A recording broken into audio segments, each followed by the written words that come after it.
pretty normal to me. What about you, in your experience? I own them, all of them, earlier. Now I have a distance to them. Well, that's interesting. That's the relaxing part of it. It's just, yeah, for sure. I like that, actually. Being distant from them, not attached to them, I guess, eh? There's something that, hey, Martin, there's something that I read, where are my glasses? Hold on. There were a couple of things that jumped out at me that are sort of around that topic. Hold on a sec. Where was the first one? Right. What changed? Who knows? Changes the nature of our moods, our inner weather. Although we may respond to our low moods differently, we all experience our low moods in similar ways. The thinking that creates low feeling states often has many and the following characteristics. Then he goes on to list a bunch of things. The synopsis or the paraphrasing there, or the synopsis is, with this understanding, we become grateful when our mood is high and graceful when it is low. And that kind of jumped out at me. I thought that was pretty cool. With this understanding, we become grateful when our mood is high and graceful when it is low. Does that mean huh? What page is it on? Oh, this is just on page 43. You know, when he's talking about moods. Does that match your experience, Roger? Yeah. Yeah, me too. Most of the time, anyway. Yeah. When I'm seeing things clearly. What about you, Martine? What do you think? For me, what jumped up in what I read this week was communication. Right. And the communication is just a pipe. Yeah, right? I just read that as well, yeah. And if you're in a low mood, that's raw sewage going down the pipe and whatever. So, and after what did I think of that before? No, when you read it, it seems so obvious, but I never thought of it totally that way. And it was like, of course, venting is not communicating, right? Exactly. Yeah, I read the book the first time quite a number of years ago, and just reading it again, it's so clear. Like it's very straightforward. And as you said, you read it and you go, oh yeah, of course. The thing that jumped out for me today was, like, again, also with the communication, Martine, that, and I was speaking to my younger brother who has younger children. My children are basically adults. And what I was trying to convey to him was that when I tried to communicate with my children or in my relationships on my terms, it never works out. Meaning, when I try to communicate when I want to communicate, that doesn't mean the other person is receptive to it. And if I can be patient and allow myself to communicate when they want to communicate, I have much better luck. And that's sort of, the pipeline, the whole first few chapters kind of reminded me of that realization, that when you're in a low mood and thinking you've got to talk about something is probably not the best time to be doing it. And it's so obvious. It's so obvious. And yet, well, it wouldn't be obvious at that time, though. Well, exactly. So in hindsight, with the benefit of hindsight, it is so easy. Yeah, no, absolutely. I think I have, like, this is kind of a hard, but it's still, when I am in the low mood, that's when I sometimes want to do things that I wouldn't do otherwise. I'm in the low mood. I'm like, I need to go and talk to this person and tell them what exactly to do. Yeah, totally. Well, the funny thing is, though, why do you think we do that? I don't know. It seems, for me at least, it seems like we are solving problems. So when we are in the low mood, we are like, okay, you know what? I need to get this problem solved. how to solve it, and we are like, okay, need to go talk to this person, tell them exactly what to do, or whatever the situation is. We are solving problem in the lower mood level. That's why I think I do it, at least. Yeah, so we forget what our feelings or where our feelings come from. Mm-hmm. Perceive a problem that needs to be solved in the hopes that solving a problem will make us feel better. That is true. And that shit doesn't work for me either. Like, some of the time it does work though. So like some of the time you have to do certain things in, like, regardless of how you are feeling, you would do things that actually make the situation better, right? I don't know. They are not like 100. At least for me, it doesn't seem like 100% answer that you won't be able to do things better when you are in the lower mood. Sometimes, like I said, you said, Aaron, sometimes you don't have a choice to communicate in a low mood. True. If I'm in an airplane and somebody just banged the back of my, I'm going to say something at what point, right? Yeah. Okay. Mm-hmm. So sometimes you need to. Yeah. So this question would be, how would we distinguish one versus the other? Because there seems to be both cases could sometime work and sometime not work, right?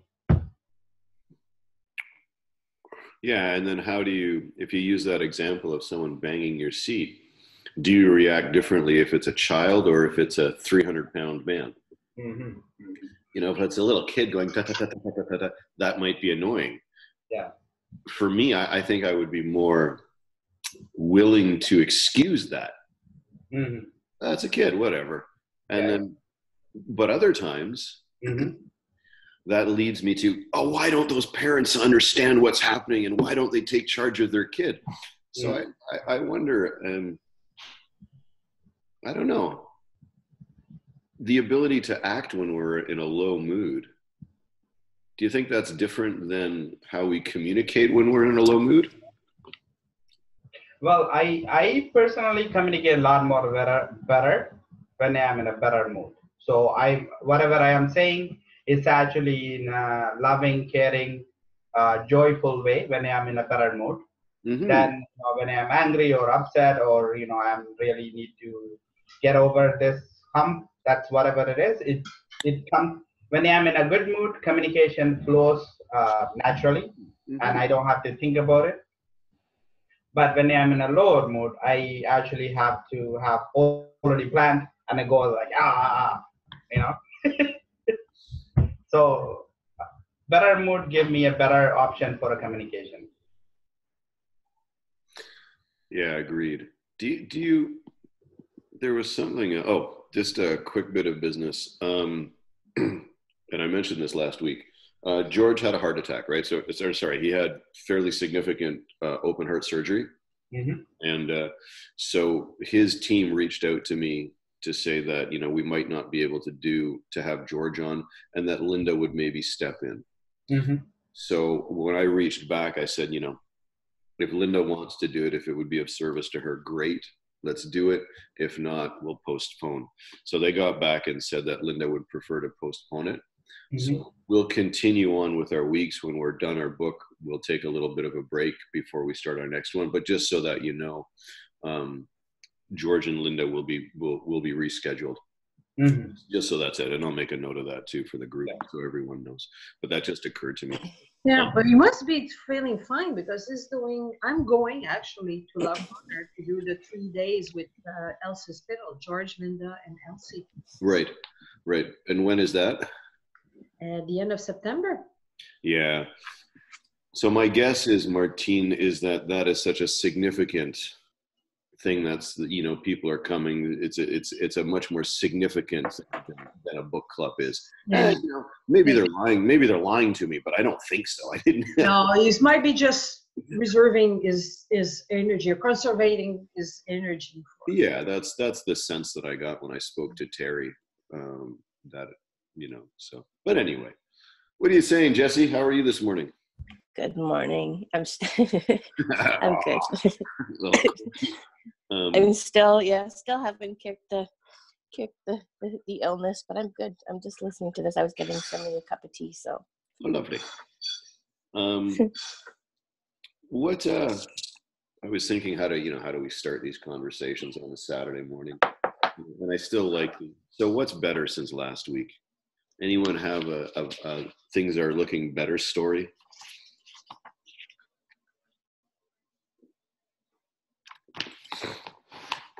Really? 5 people and nothing better? I do. Oh, there you go. I do. What do you got? So suddenly starting an entrepreneurial journey. So we've been hanging out this week. He's starting a little snack shack at the home where my mom is. So we've gotten the okay, and we've been setting that up, and it's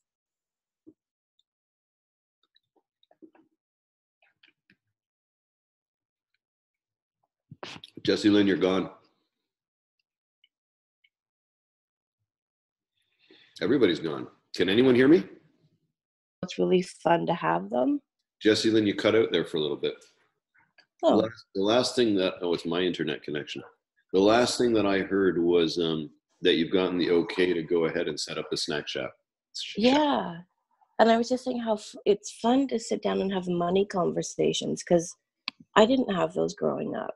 You know, you did say to money kind of conversations, right? Not mommy conversations. money, yeah. Well, we probably have a few mommy conversations too. I would hope so. So yeah, that's been cool. It's been fun. It's been fun. Nice. Yeah. Anyone else? Something that's better before we carry on? Yeah, but it's on the weird stuff. So I'm different. Well, I'll leave that up to you, Martine. You've been around us a little while. You know we're kind of weird too, right? Oh, it's weirder than weird. Oh, well. Okay, now you got us curious. I don't know. I mean, are we going to compare weird stories? I don't know. Let's see how deep. Oh, I have a few. I mean, I have 1 or 2 of those. Up to you. No? Well, I do weird stuff. And this week I felt that I needed some clearance, energetically. And I had a colleague work on me. And apparently I had implants from way back that was cutting me off of my intuition. And they were removed. And apparently I had many. And what do you, when you say implants, Martine, what do you, like abducted by aliens and implanted, or? No, it was not alien related. 400 cc's. Yeah. So that's why, though. So that's, yeah. So energy feels better. Cool. Yeah.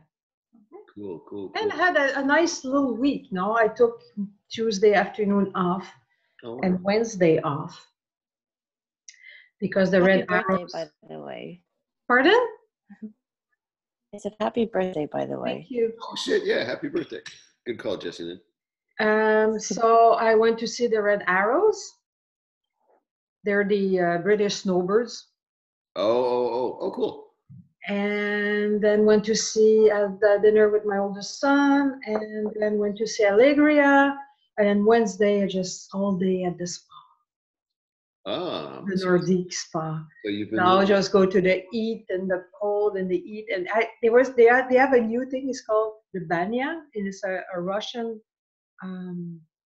thing. It takes an hour. So, and what part of the ritual of that Russian ritual is you get beaten by birch trees. Not birch trees, but birch leaves. So they have a bunch of leaves that is in the water, and they whack you with it. So that was interesting. So what is that beating supposed to do? Well, they put the it's not 3 branches. It's all branches, but with leaves. So and they put the leaves in water. So releases the oil. Right. And when they beat you with that, it releases again the oil, and it helps circulation with it. That's the idea of being beat up. Being paid to be beat up. So it's a Russian thing, and they beat you with birch trees. Okay. I think it's birch, but I suck at the name of trees. But I think it's I think it's birch. Anyway, so that was interesting and very, very relaxing at the end. No, yeah, it was an interesting thing, new thing to try. So the beating was relaxing. That's good. That's never how it's happened for me. But well, actually, that's because last year I jumped off of an airplane, so everything is relative, right? So, yeah. No, that's funny. Anyone else? Anything else better? Top that story. top a day at the spa and a beating with let's see. You should try it, Jocelyn. It's at Le Dordic. Yeah, I got nothing. I'm actually going there next Saturday. Okay. So reserve a banya. A banya? Is that what it's Okay. That's the name of the Russian ritual. Banya. I'm gonna have to look into that as well. Okay. Yeah, because apparently the Nordic, they're going to open one in Whitby, I think, as well. And it's the biggest spa in Canada, so they have infinity pool, and they have all kinds of saunas and all kinds of cold pool, and a salt water pool, a salt pool, like the one that you just float. Yeah. Cool. Yeah, so it's fun. What do you guys think of what do I got here? I got a note. Moods, right? So I'm back on page 45 now, and he's got if life is an elevator, moods are the floors we visit. Let's explore 5 floors among an infinite number. Gloom and doom. You know, my high school mates are doing so much better than I am. I'm getting old and my job is a dead end. Why is everyone always judging me? Number 2, all is not right with the world. There are many villains out there. I don't like my life. It's not fair that I put out 52% of my wife's. It's not fair that I put out 52% to my wife's 48. I can see many defects in my job. I'm okay. Life's okay. My job is good when I have the right attitude. My mate isn't as bad as I thought. I feel contented. Gratitude. People are so well-meaning. There are so many great jobs. I've got a better deal than my mate. Life is so interesting. Inspiration. My work energizes me. There is no way to go wrong in life. My mate is my best friend. I have more ideas than I can use. So when I read this, what struck me is what I asked myself is, are moods just levels of consciousness? So I was going to throw that out and see what you thought. Are moods just levels of consciousness, or are levels of consciousness moods, or are they completely unrelated? Garrett will say they're completely unrelated. What's that? Garrett will say they're completely unrelated. Garrett would, yeah.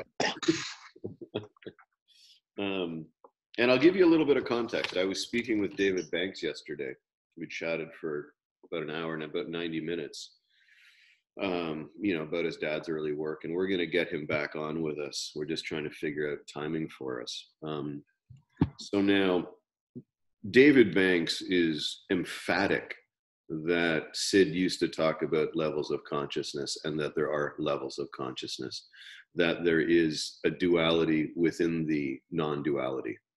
And that's the human condition. Like, David was emphatic about it. He basically said, if you don't see that, then you don't understand what my father was talking about, right? So there is the way that I had understood it, there is an overarching and over-encompassing consciousness, and within that consciousness exists duality. So I think you can make the argument from both sides. Garrett, as an example, would say states, and I don't want to sound like I'm speaking for him because I'm not. But my understanding of what Garrett says is that there is only one consciousness, right? Which is true. Sid also said, and David also says, that within that one consciousness, there are an infinite number of levels of consciousness. So that's what's kind of spurred on when I read this about the moods. It's like, well, wait a minute, moods sound like different levels of consciousness, different levels of understanding. Does anyone? When you say it, I agree with that. Sometimes our awareness is very clear, and sometimes it's not. So I guess So why do you think that's so divisive in the community? Well, maybe it's not divisive in the community. Sometimes it is. Because to me, I've just really stopped just trying to figure out why people need to dissect everything. I don't know and because for me, when Finley got sick and he was in the hospital, I was kind of off everything for that week, and I really realized when I came back, holy cow, like how nice it was not to be seeing all that. And I've really stood back from it. I don't need to dissect everything, and I don't know what I really know until I know. So there's my very right. So for me, I don't know why, but I don't have the need to dig deep into some of these. This is my position, this is your position, because I watched a talk yesterday. I'm going to share it in the group. It's probably hands down the best talk I watched. Oh, cool. And I can't even remember the guy's name, but one of the things he said is that when you think you know everything, in your brain waves, it stops, like it stops activating. When you leave a space to think, I know what I know, but I could. There's probably more. Knowing, if you go into the verb of knowing, there's so much more potential. Interesting. That reminds me of the Buddhist story. Now this guy goes to see this kind of monk, whatever, the head monk or whatever, the guru, and he starts to say all the things he studied beforehand and all the accomplishment that he had and all kinds of things. The monk says, well, your cup is already full, there's no place. Oh, yeah. Well, that's a beautiful story. It is. It's one of these things that if your cup is full, you leave no space for something.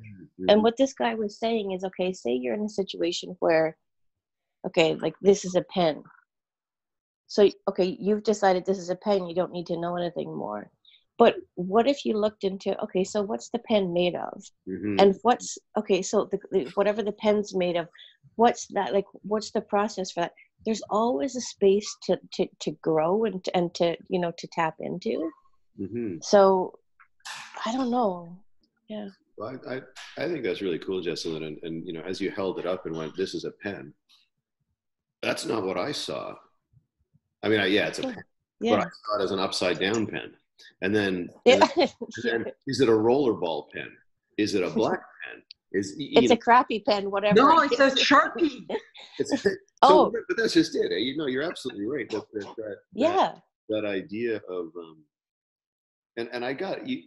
Do you think we could safely add when we innocently get caught in thinking we know it all? Of course. Okay. Yeah. But no, I will not add that. Actually, it's one of the exercises in the Course of Miracles to look at things differently for 24 hours. Yeah. Like, what else can you know? I wish I could write down where I put my notes on it. I was blown out, like, and it's one of these things that say, like, I've been working with a couple this week that has some conflict. Okay, he's got this position, she's got this position. Okay, So say you have that, but if you stay in that space, then there is no room for growth. And you're giving away so much power and potential in that. I don't know. It's a beautiful space to kind of sit in and think, huh? So how do you move into that space? I mean, we've all had experiences where we thought we knew it all, or we were done, or that's it, or whatever verbiage we want to use there. How do we move past that when we get caught? I mean, it's to my mind, it sounds the same as, you're in a relationship and your wife pisses you off, or your husband pisses you off, and you go, screw that, and you're done. That same kind of closing yourself off to anything that could, any kind of benefit, or any kind of potential learning, potential learning. So how do you, I guess the question that I'm coming to, and this is again from talking to David yesterday and then reading this morning, can we change our thinking? Can we actually change our thinking? The easiest is, so if this is from page 54, the easiest way to rid your mind of negative emotions is to dismiss them as you would any distracting thought. Yeah. That's pretty clear. I don't know about that one. Yeah. That's clear language. What do? You dismiss them. Yeah, what you resist persists. Yeah, that's, it's the whole thing of don't think of a pink elephant in a tutu, Thanks. You know what I mean? You're welcome. But to me, it hits on a point that he made earlier about when you're in the low mood, you're graceful. And to me, graceful is just kind of graceful with yourself, with your actions, with whatever. And I don't know. I struggle with that. Can you change it? Because to me, it's like, do you need to? That's putting an effort into something. Yeah, I'm undecided myself. I'm leaning towards yes, we can, but it's not a conflicted yes, I can change my thought. It's just I don't have to be in a miserable mood. If I'm in a shitty mood, if I'm caught on something, it's what it, hold on, we constantly, I'm not sure if this is what I'm looking for, but I've got it underlined, so I'm going to read it real quick. We constantly can and do dismiss thoughts we deem extraneous and non-productive.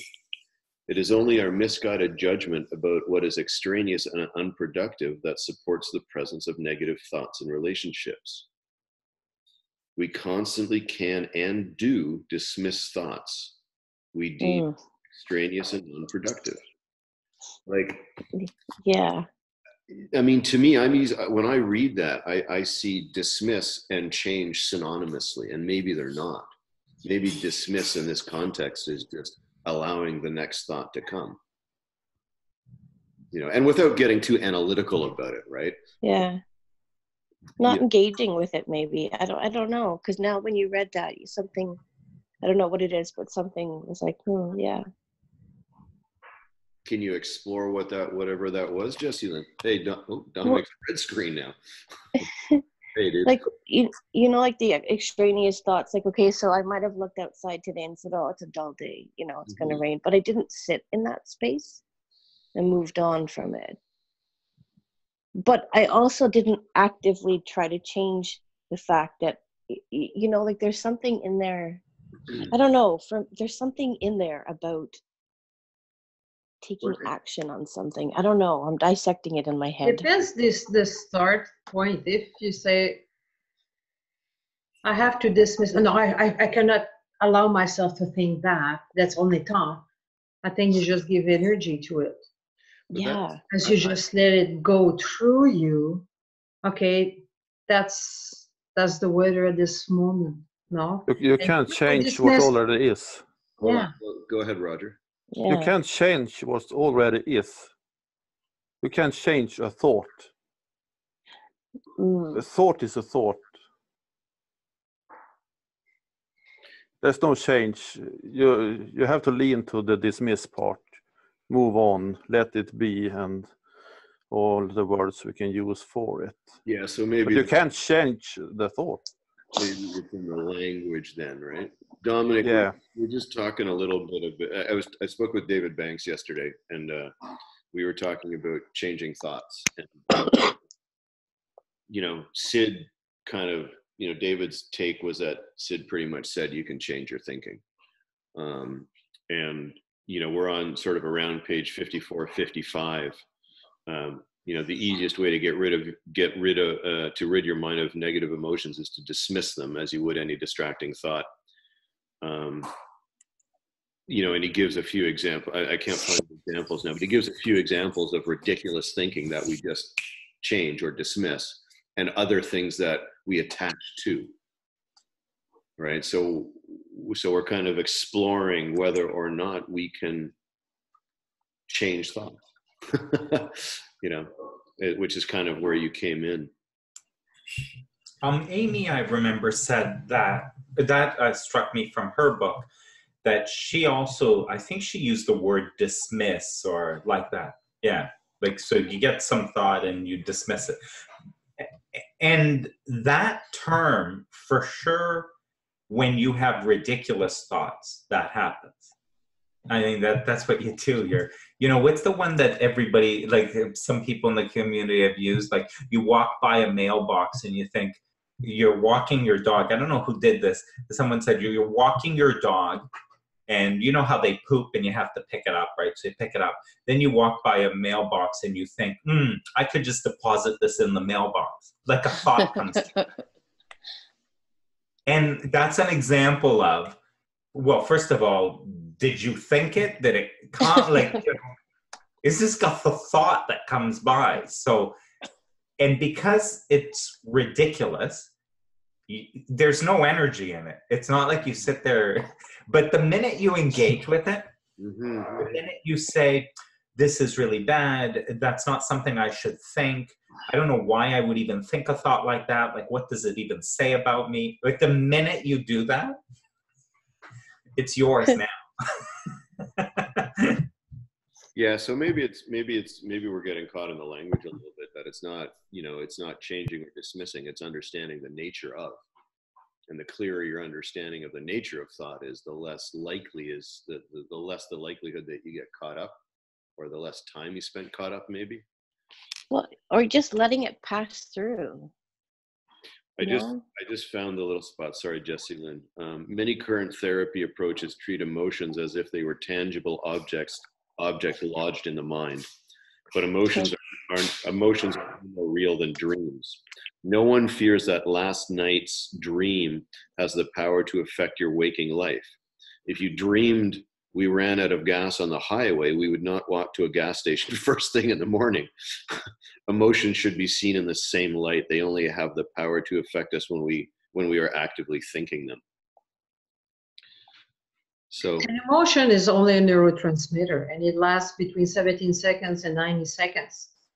So to feel it all day, you have to crank yourself all day with your thoughts. So maybe a nice distinction would be that to keep the thought around, you have to actively engage with it. To allow it to dissipate, the less you engage, the more likely it is that it will just naturally go on its merry way. So so if you do that, then it's a different way of looking at when someone says changing thought. So a different way to look at changing thought. Thought is always changing on its own. Mm-hmm. Thought is always moving, right? Always flowing.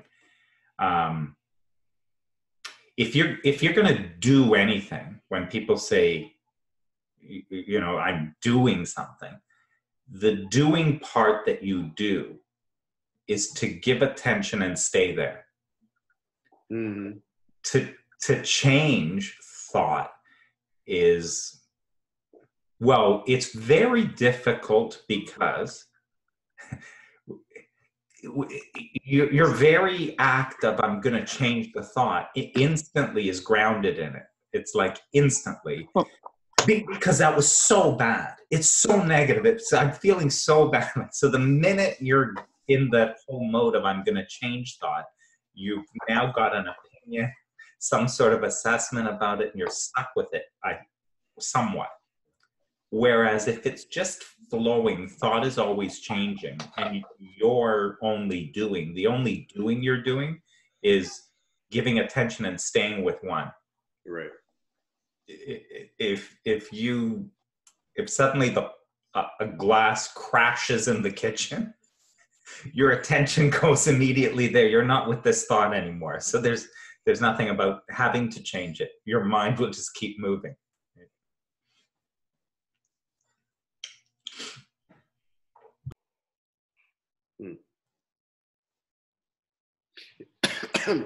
Excuse me, I can't remember which one of Sid's old audios it is, but he talks about, he's talking about floppy disks, so you can tell it's a little bit older. But the way that some of the teachers talk about changing glasses, happy glasses, sad glasses, excuse me. Sid talks about changing our computer disk. We want to, you want to be happy, we put in a happy disk. We want to be sad, we take the happy disk out, we put in the sad disk. And I think maybe the way that Dominic just alluded to the constant flow of thought and our ability to either interrupt that flow by sticking with something or allow it to carry on is maybe, thank you, Susan, is maybe a better way of describing it than trying to say actively change.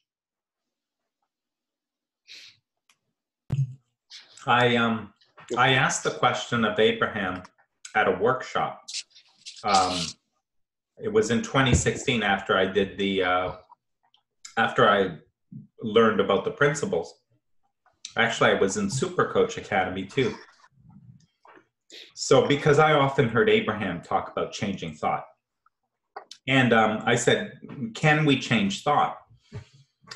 And then Abraham said, it's more like you're tuned into vibration. You're tuned to energy. When you think about it that way, you're tuned to energy and you are receiving thought. That's actually kind of what I took away from what they said. You are tuned a particular way, you are receiving thought. So you're tuned to a sad radio station receiving sad songs. And so then the thing is, when you say, can I change thought? Well, on the one hand, you're not the one thinking the thought. If I stay with the analogy, well, if you're tuned to a sad song radio station, you're not the one who put these songs on. So you really don't have any say about it. That's what they play, they will come on. However, when you notice that, man, I'm feeling really anxious and I don't know why. I'm starting to get really upset, or I'm really angry now. I'm starting to get really angry because of what he said or she said.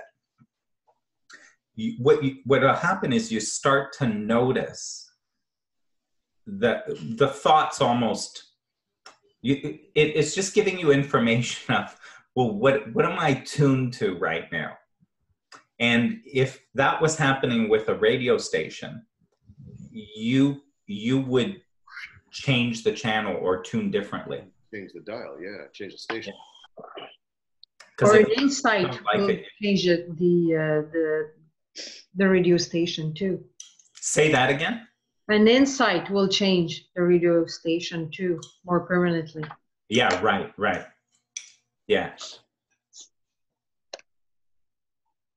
I often say and by the way, an insight, if you're just in a conversation and really upset and angry, and somebody walks in and makes a joke that's literally very funny that you can't, that will change the radio station too, because it just interrupts you, right? It knocks you off the station. It's like an interruption, right? Yeah, and movies and TV programs use that all the time, by adding, music just to, that's how you should feel right now, right? Oh yeah, to tune your sensitivity to what's going to come up on the screen, kind of. You know, it's like foreboding music before something scary happens. Huh. Interesting. Do we have any other thought? Anything else coming to mind for people? What else did I have here? I have a question. So changing thought versus not just dismissing. So all this changing thought movement, kind of, you know, the NLP, the enchanting certain things every day, all that stuff. So those things doesn't work.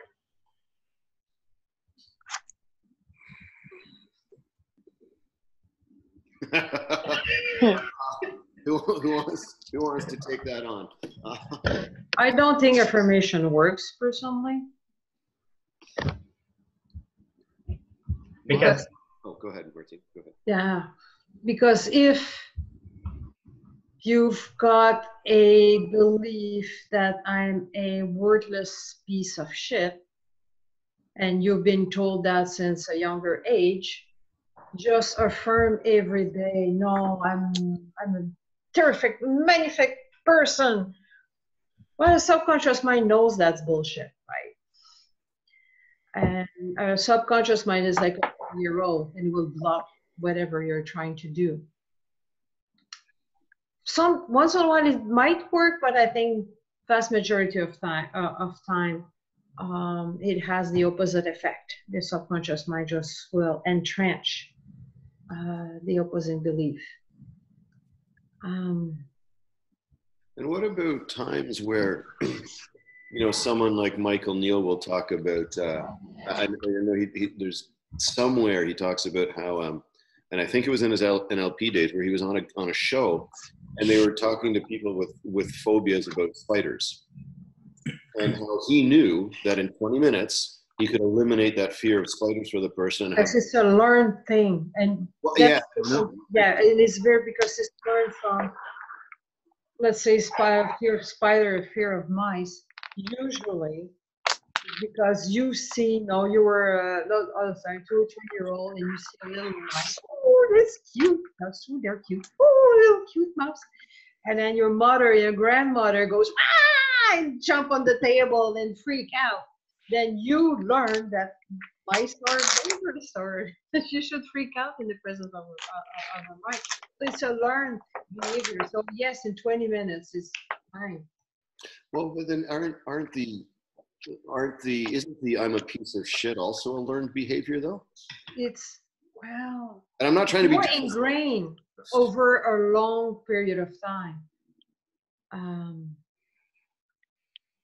So I don't know a lot about NLP, to be honest, and it sounds to me like you're saying that its effectiveness has to do with the amount of time the person has spent in that habitual behavior. No, not really.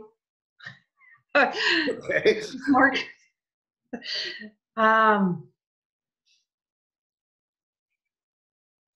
Because that's a behavioral thing, no? Fear of mice, you learn that is that as it's more ingrained, it's your personality.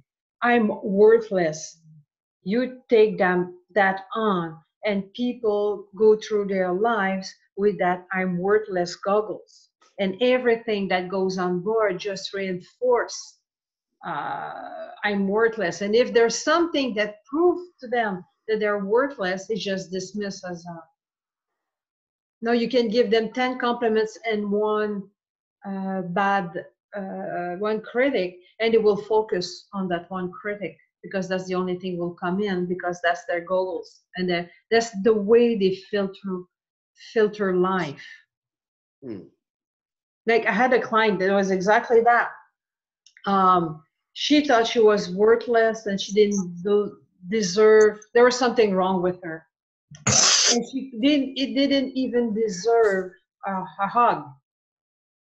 And she was married with 2 kids. And what happened is that when she was 2 years old, and 99% of the time it's a stupid thing that happens. She was the oldest. She got a baby brother. In her little 2-year-old mind, she thought, oh, there must be something wrong with me if my parents have another child. and then cousins or the neighbors come to visit the new baby brother, and no, a couple of 2-3 years old play together, and no, now you have to share, and blah blah blah, and then it reinforced all the time that, oh yes, there's something wrong with me. And all her life she went through that glasses of, not consciously obviously, but now she was 40 years old and thinks she was worthless and didn't even deserve a hug. So it doesn't take much to make things happen, but yeah. So yeah. So as a fear of mice, it's just a fear of mice. No, you don't encounter mice every day. No, so yeah, it doesn't have any impact on you. As the other one, you take it on more as a personality, as who you are. It's like a self identity. Exactly. And so and because we're so ego, right, it's like everything is talking about me, so you're all looking for, look at that, nobody spoke to me when I went to the party, right, shows how worthless I am, look at that, right? So all of a sudden you're taking neutral evidence and just continuing to reinforce a particular thing. Now, here's something based on what you said, because that's a really good example. And then maybe getting back to Arvin's point. So I think what's true, right, is that unless thought changes, that person continues to be that way. Okay, so thought creates your reality. And unless thought changes, your reality, your experience will remain that way. So I don't think there's anything said in that that's against the principles. If you will have a different experience, it is because thought will change. So the only, debate we get into is to say, so then are you supposed to change it? Do I wait around for it to change? Like we get into, that's the whole question that we get into. There's also something about changing thought, which is a little bit late because it's after the fact, meaning it's already informed, right? So this is where I was intrigued by Abraham's conversation that said you vibrate, because now you go to energy, you vibrate a particular way. So now we're talking about how something is coming into form. So at least we're a little bit ahead of the fact that I'm thinking these things. The minute you're thinking these things and now you're working to figure out how to change them, there's something about that which may be too late at that point. And I don't know what you could do about it at that point. Well, that's why I gave me a comment. I go back to where it comes from and then get the adults talk to the little one and change the goggles, so to speak. So yes, it can be done. And this is what, and I think NLP and other things are based on that sort of idea of, and also fooling with it. Like, well, what color is it? How big is your mother in the picture? Okay, so do the same thing, make your mother really tiny and little, or make the armed robber really small. Like, so they fool around with it to sort of shake up the way it's stuck, I think. Mm-hmm. Yeah, NLP, yeah. Yeah. There's more than NLP. Like hypnotherapy. Yeah, but yes, it's exactly that. You change some modalities to, So you're working on changing the perspective from which the person perceives their thought. Well, if you're afraid of your boss, and each time your boss comes to talk to you and all you see is this, I don't know, Goldorak-sized guy talking to you, of course you're going to feel fear. So to use Dominic's example, well, what if he's the size of Mickey Mouse? Right. How does that change? Well, I won't be afraid of Mickey Mouse. Well, yeah.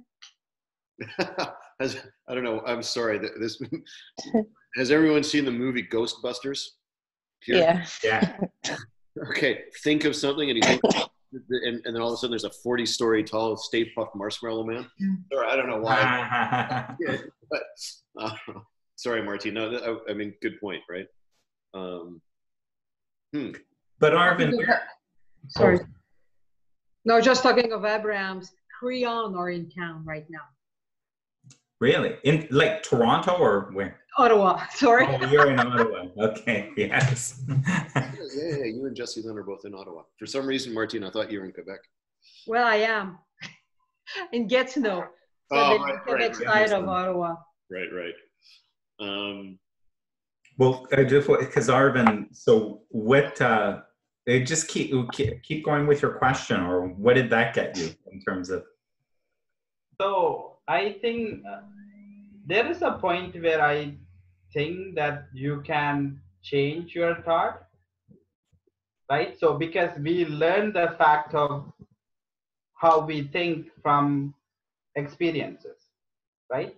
So it's something that came from kind of outside. We just decided that's how we got the experience.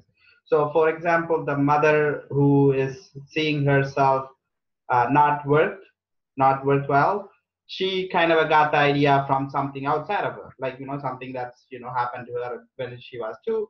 Now she is 40 and still have the same thought. But imagine right now she have some different idea where that she is worthwhile now because she reached the 40, and at 40 years everyone is worthwhile. So she had that idea.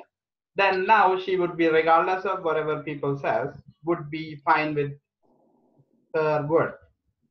So the question is whether I could change that, me taking action. So instead of being 40 and deciding that's the age to be worthwhile, I'm 25. I'm like, okay, you know what? I'm worthwhile. So I'm gonna decide myself now to be worthwhile. Is that possible, or I have to have an insight where it's like, oh my goodness, 25, you are worthwhile now? I think you need an insight. And is it because the other way? Because I wonder, Arvin, it's like the other way is like, can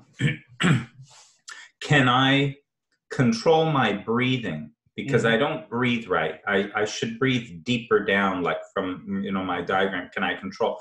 And it's sort of like, yeah, I think you could for a little while, but not really long term, because then pretty much like you're breathed. It's not anything you could do. So you could do this for a little while, but unless something fundamentally changes. And so Martin said insight. I think that's the reason. Like, and how the principles would explain that is because you see something differently. It's almost like you dismiss and invalidate in one fell swoop all of these thoughts. Oh my God, how ridiculous that I would even think this, just because of what a teacher said or my mother said or whatever. So it's out of some insight. So without even working on them, the whole thing is just thrown out, and a new possibility opens up. It's like having a flat tire. If you put a Band-Aid on it or just change the tire. Right, if you put a plug into it, or if you get a new tire. I'm just thinking about that breathing piece, Dominic. Like, and I know you're using that as an example, but I've gotten very good at breathing diaphragmatically just by becoming conscientious of where my breathing is. Now, I don't do it all the time, but I'm certainly able to do it with say 80% regularity, where I used to only be able to do it with 5% regularity. So that to me doesn't speak of insight, that speaks to practice and awareness.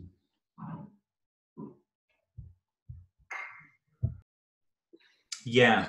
And maybe that's saying greater. You're saying like with greater awareness or consciousness, you notice your breathing changes. or something. No. What I mean is that most of the time, I'm breathing diaphragmatically. I used to not breathe diaphragmatically. I made an effort to learn to breathe diaphragmatically, and now most of the time I do that. Because that's behavior. We're talking more self-limiting beliefs, and behavior, like anything else, with practice, it takes 60 days before it's incorporated. And even with people that have obsessive compulsive behavior, you know, you in 60 days you can stop the behavior. No, just put a roadblock and wait. So rewire it, to rewire the brain. Now for behavior, it's totally different than former self-limiting beliefs.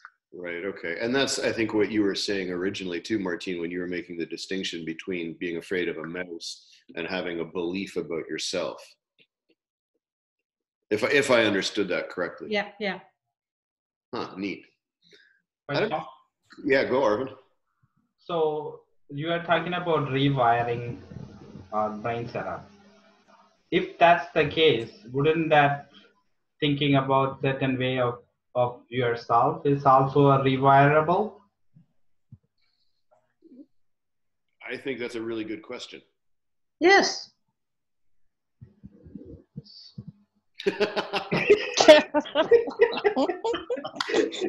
Awesome.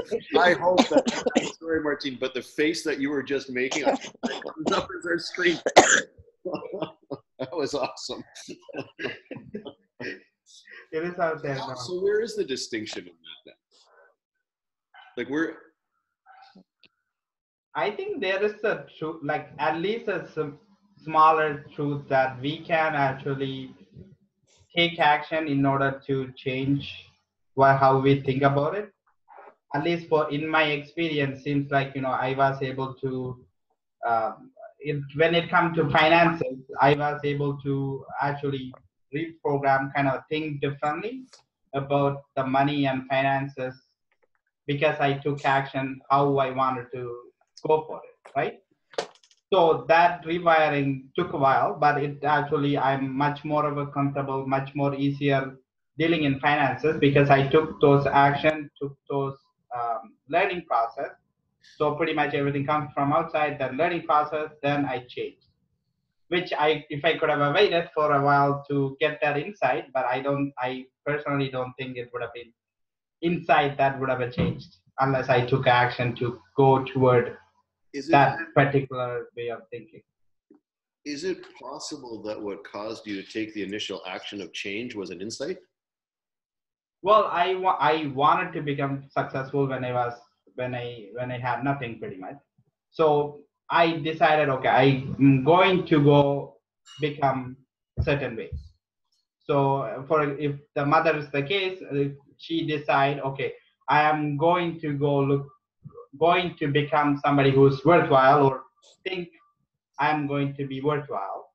I'm pretty sure there's ways that she could process and eventually get to a point where she's like, yeah, regardless of what is it, I'm worthwhile.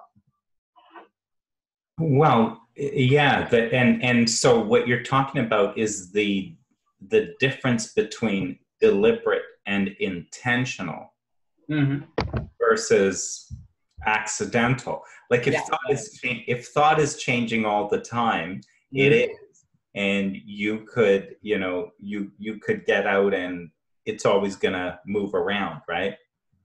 But then and so I'm more down the path of that there is, like, if you look at a surfer in the ocean, you would say, well, let's say you knew nothing about surfing, but we just saw someone go in the ocean. We'd say, that guy's crazy.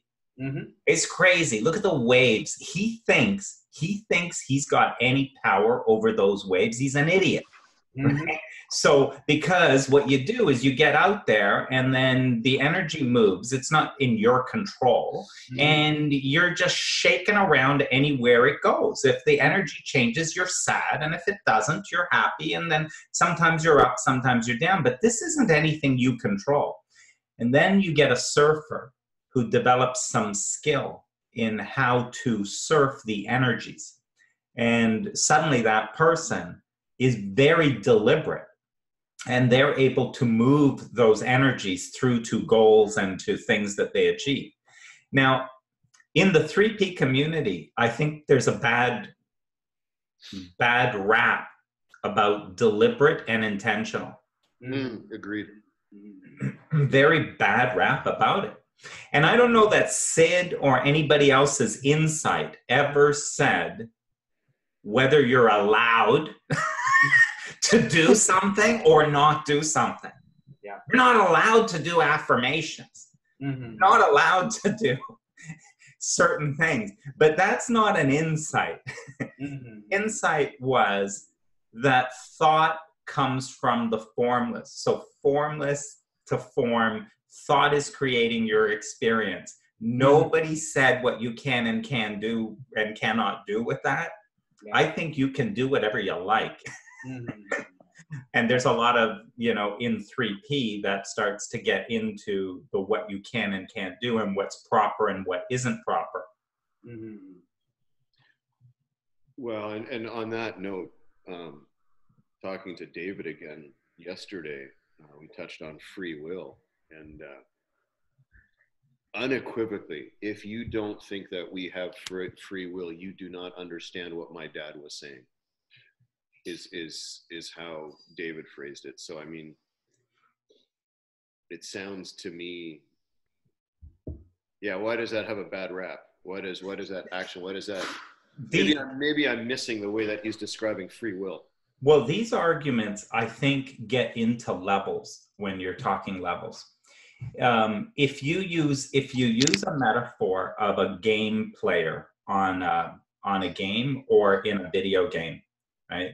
Because you yourself, right, much bigger. But if you take the physical part, which is the little player on the game, and if you ask the question, does the little player on the game have free will? Can that player in the game actually choose to move from one place to another? Well, at that level, if that's the level you're asking the question, then the answer is no, there is no free will, right? But it's depending what you're talking about. If you're talking about more of the whole of yourself, which is the non-physical consciousness focused into this physical body, if you're talking more about who you really are, there's total free will. You can either move the player or not move the player. So it's dependent on where the level that you're speaking from. If it's just Arvind physically with a brain and a thing and it's at this point, then no free will, because you're not the one deciding. Who is deciding is who you really are. So who you really are from all of consciousness is using this body to go around and experience creation. But yeah, at that level, you do what you like because you're the one in charge. But the debates get into one person saying physical, the other person's talking something else, and there's arguments all over. Mm-hmm. Wow, cool. And one more thing before we dismiss the affirmation one. I've never used affirmations. They sounded silly and all of that stuff. I still don't, right?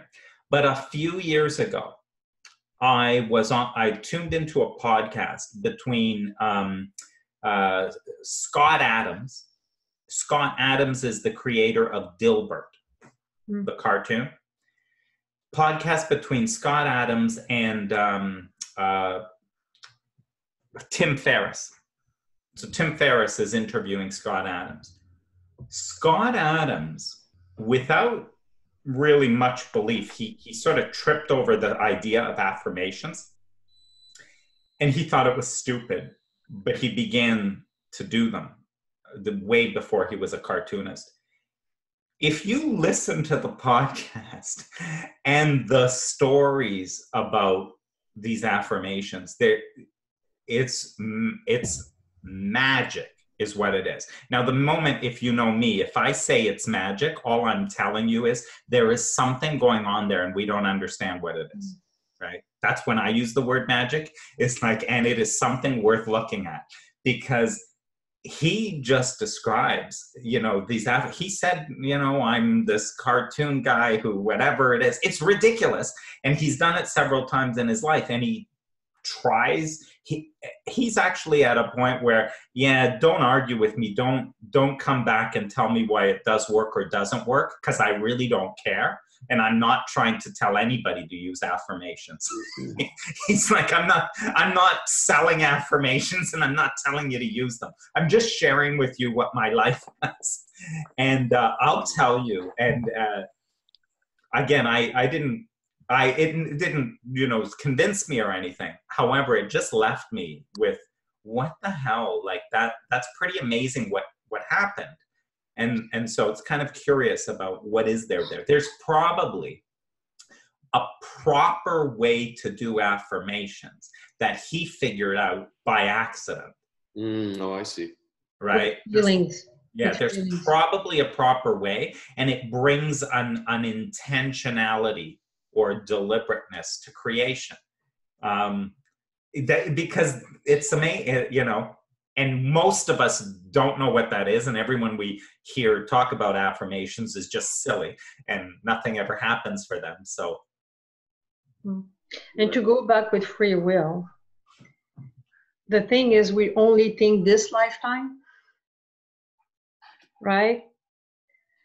And not the bigger pictures of all the lives that we have simultaneously.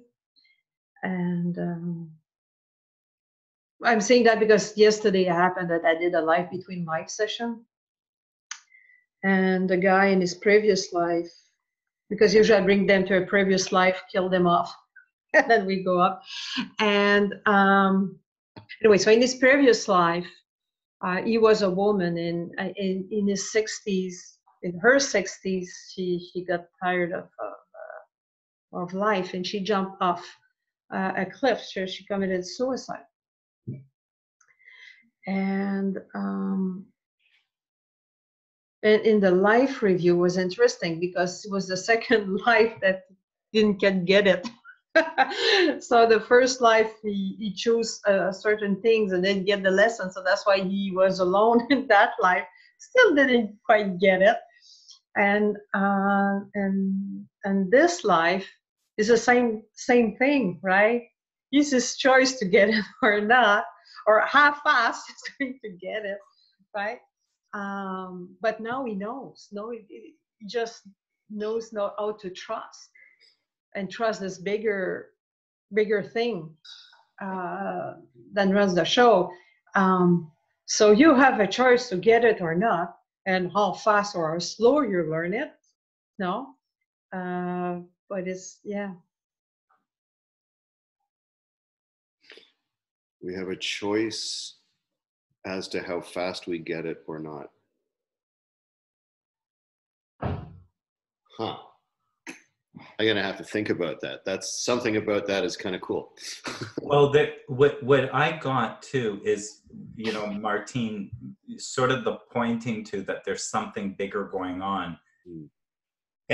But by the way, it's about all consciousness. So you don't have to believe anything, right? Like, so it's all consciousness. So for some people, it's very clear it comes out of past lives, because even in your DNA, it existed in somebody else. Like, these cells, these things, they're just recycled, right? So there's a million ways of looking at it, but so there's something bigger than here, right? Where it's coming from. But when you said that, it made me think metaphorically of the player in the game.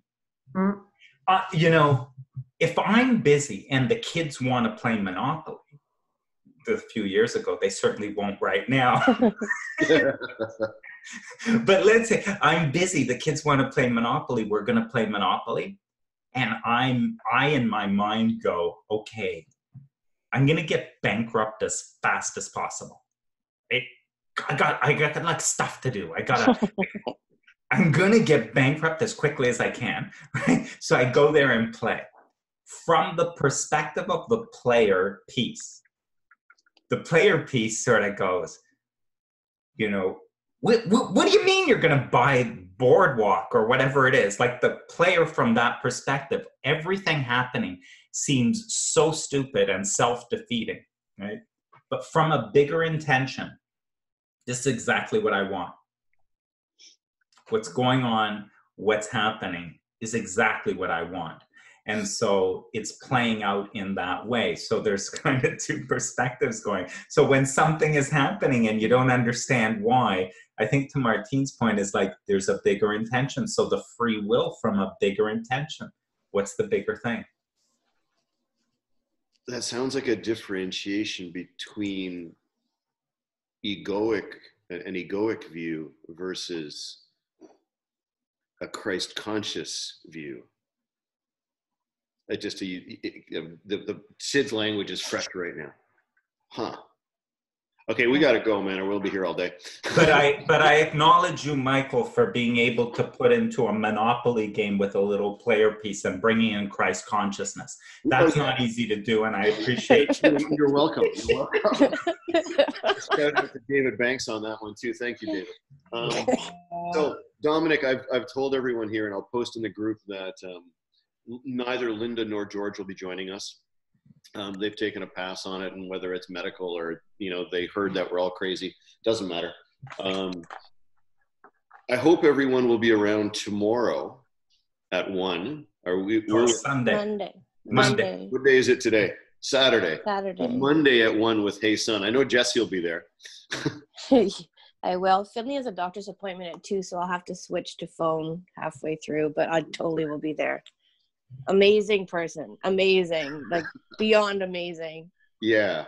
I'm very thankful to have met her. So, thanks, Dominic. Yeah. Anyway, any last thoughts, anyone? I mean, thoughts in closing? The dishes are going, so it's obviously brunch time over at our place, so I got to run. Oh, I thought that was an invitation, Michael. Well, if you think you can get here before the pancakes and strawberries are gone, Jesse, do your best. There's probably lots of food. Anyway, all right. Hopefully we'll see everyone on Monday at 1 o'clock for our call with Hey Son. And if not, we'll see you next Saturday. Cool. Thanks. See you, everyone. Bye-bye. Okay. Have a great weekend, guys. You too, Jesse. Bye, everyone. Bye.